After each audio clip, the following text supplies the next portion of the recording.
Hey guys, it's Rachel from Hope Corner Farm. By day, I'm a home ec teacher who teaches hundreds of students how to crochet, quilt, sew, and cook. And today we're going to learn how to complete the Herringbone Double Crochet Stitch. This stitch gives a little bit of extra detail and interest to our crocheted projects. It also adds a little bit of directionality. You can see we kind of get a little bit of a chevron pattern. Including on the edges, you'll notice that we kind of have a little bit of a zigzag on the edges, and that adds just a fun little detail to crocheted projects. So we're going to need a hook and some yarn, and once you've gathered those things, let's get back together and we'll start working on this stitch.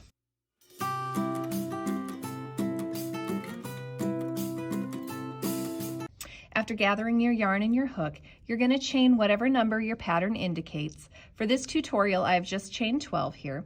If you need to see how to chain in a slower, more detailed tutorial, I'm going to include a link to a video below that you can check out to learn how to chain and slip knot in crochet.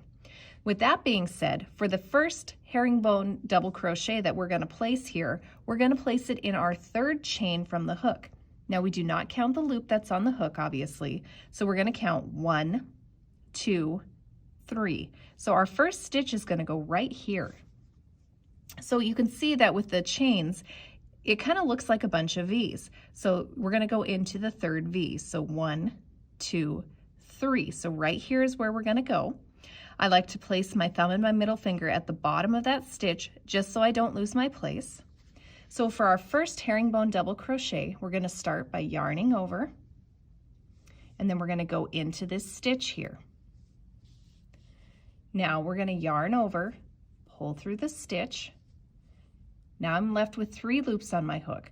Now I'm going to take this loop that's in the nook of my hook and pull it through this middle loop. So now I'm left with 2 on my hook. I'm going to yarn over again, pull through that loop. I'm left with 2 again. I'm going to yarn over one more time and pull through both loops on my hook to complete my first herringbone double crochet. Let's move to the next stitch. So again, we yarn over. We're going to go into our stitch here. We're going to yarn over, pull through the stitch. That leaves us with 3 loops on our hook. I'm going to take this loop and I'm going to pull it through the middle loop. That leaves us 2 on my hook. I'm going to yarn over, pull through the first loop. That leaves me 2. And then I'm going to yarn over one more time and pull through both loops to complete the stitch. That completes our second herringbone double crochet, sorry. So you can kind of see what it's looking like here. By going through that middle, pulling that first loop, through that middle loop, we get this little extra detail here, which adds a nice little texture to our stitch. So I'm going to continue crocheting across this row. I'll go kind of slow here so you can see it as we go, and then I'll show you how to do a second row of this stitch. So again, yarn over, into the stitch, yarn over, pull through that loop, yarn over, pull through the first loop, yarn over again and pull through both loops into the next one. I kind of like to think of this as a 4-step stitch, and I'll show you why here with the next one. It's because I yarn over 4 times total for this. So here's 1, 2, 3 yarn overs, and then a 4th yarn over. So again, there's 1, 2, 3, and then 4 yarn overs total for that stitch. So we're going to keep going across here. You can just kind of see again how I'm doing this. So again, I yarn over, I go into my stitch, I yarn over, pull through the stitch, and then continue and pull through that middle loop. I yarn over, pull through the first loop, yarn over, pull through both loops. So we have 2 left here to complete for this row. So yarn over, pull through the stitch, then through the loop, yarn over, pull through the first, yarn over, pull through both. Okay, so now we're ready for our very last one here. So we're going to go into this last stitch. We're going to complete our last herringbone double crochet for this row. Sometimes you might need to tighten up your slip knot. So you can see what a first row of the herringbone double crochet looks like. Now we're ready to go on to the second row. So for this stitch, I like to turn first. So the turn is literally, right now I'm holding my work like this. Now I'm going to turn it and I'm going to face this way. Now before I do anything, I need to chain 2. So I'm going to go 1 and 2. Now for this second row, my very first herringbone double crochet is not going into this space, it is going into this space. So not here, I'm going here, okay? So I'm going to yarn over, I'm going to go into that second space from the hook. I'm going to yarn over, pull through the stitch. I'm going to yarn, or I'm not going to yarn over, I'm going to continue pulling and go through that middle loop. I'm going to yarn over, pull through one. I'm going to yarn over and pull through both. Okay, so let's look at the next one here. Into that stitch. So again, we're just going right here.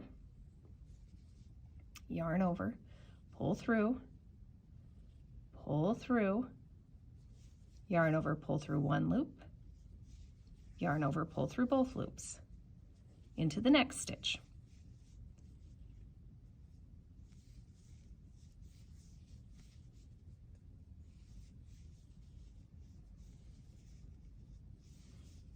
You'll get the hang of this stitch here as we go along. Now, as you can see, also by pulling through that middle loop, it sets our stitches kind of on a diagonal, which is what we like. That's what kind of gives us that herringbone look. So a herringbone is kind of a V shape. So you can see my direction of my stitches from the first row is pointing down. My direction of my stitches from the second row is pointing up. So we create kind of a V look here with my stitches. And that's what we want with this stitch. Again, we're adding interest to our crocheted projects, and we're adding directionality, and we're adding texture. So if that's what you're looking for your crocheted project, this is a great stitch for that. So we'll continue on down the row here. And I'll show you my last couple of stitches here because it is a little bit tricky where to place your first one here. So we'll go here. Now we're not quite done with this stitch here. We actually have to place a stitch here in our first chains that we skipped after we chained. So we're going to yarn over, we're going to go right here. So again, we're just going right into this chain right here. I'm going to yarn over, pull through, yarn over, yarn over. So that completes the second row here. All right, now we'll do one more here so you can see what this looks like. So again, I'm going to turn. I'm going to chain 2. I'm not going to go into this stitch here. I'm going to go here. So I'm going to yarn over. I'm going to go right here. Yarn over, pull through, yarn over, pull through one, yarn over, pull through two. So you can see how the edge is starting to form now. Yarn over, go into this stitch. We're going to yarn over, pull through, yarn over, pull through, yarn over, pull through. And you can just continue herringbone double crocheting however many your pattern calls for. And you'll have a fun little directional pattern that is going to make your crocheted projects look pretty interesting.